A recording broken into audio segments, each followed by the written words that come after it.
Diacre, merci de nous accueillir. Première question, ça vous fait quoi d'être la marraine du Trophée des Champions ? Écoutez, je suis ravie déjà de pouvoir répondre favorablement à Madame Rougerie. Elle supporte le Clermont Foot et elle me soutient également, donc voilà, ça me fait plaisir aujourd'hui de lui rendre l'appareil. Comment est née la passion du ballon rond chez vous ? Elle n'est pas née puisqu'elle est innée. Donc à partir de là, si vous voulez, je pense que c'était dans les gènes dès le départ. Et puis quand on est issu d'une famille de footballeurs, il était difficile de faire autre chose. Quel est pour vous votre meilleur souvenir en tant que footballeuse ? Je disais dernièrement que si j'avais un match à retenir, ce serait notre première qualification à la Coupe du Monde, le match que l'on a joué à Geoffroy Guichard, premier match télévisé. Voilà, ces deux confrontations, aller et retour contre l'Angleterre, soldées par 2 victoires, nous ouvraient pour la première fois les portes d'une qualification à la Coupe du Monde.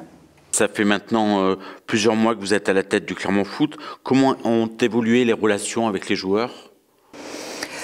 Elles sont bonnes, elles sont bonnes. Il est clair qu'au départ, il n'est pas facile d'avoir affaire à un groupe de 28 joueurs, voire même 30 joueurs, puisque j'avais 30 joueurs à ma disposition quand je suis arrivée fin juin.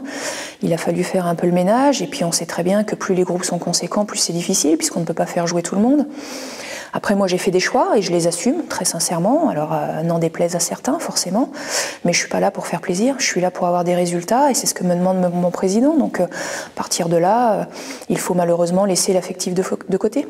Vous parlez souvent de respect comme règle de base chez vous. Expliquez-nous un peu pour vous ce qu'est le respect. Le respect, c'est une valeur de base. Je veux dire, aujourd'hui, j'ai un groupe de joueurs, mais ces joueurs, ce sont avant tout des êtres humains. Et je pense que quand on n'a pas cette valeur-là dans son cœur et dans son mode de fonctionnement au quotidien, on ne peut rien faire. Et ce que j'aimerais que mes joueurs comprennent, c'est que on va dire qu'à 30 ans, leur carrière sera terminée, même si pour certains, elle peut durer un petit peu plus longtemps. Et qu'à 30 ans, ils vont se retrouver sur le marché du travail et que s'ils n'ont pas cette valeur-là, entre autres, parce que cette valeur-là ne suffira pas, ils vont être confrontés à de gros problèmes. Donc aujourd'hui, j'ai des joueurs, oui, mais ce sont des hommes avant tout. Et j'estime que beaucoup de jeunes joueurs en manquent. Donc il est de mon devoir, je pense, de leur inculquer ça.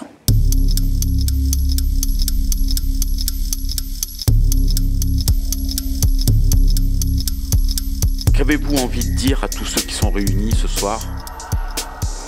Déjà que s'ils sont là, c'est qu'ils ont réussi à avoir des résultats, que cette performance-là passe forcément par du travail. Je les incite à continuer à travailler. Alors, je ne sais pas si ce sont de jeunes sportifs, mais surtout qu'ils n'oublient pas les études, s'ils en font, parce que la vie d'un athlète peut être très courte, on peut se blesser rapidement, mais malgré tout, même si la vie d'un athlète n'est pas courte, derrière, il faut penser à l'après. Je pense qu'il ne faut pas l'oublier.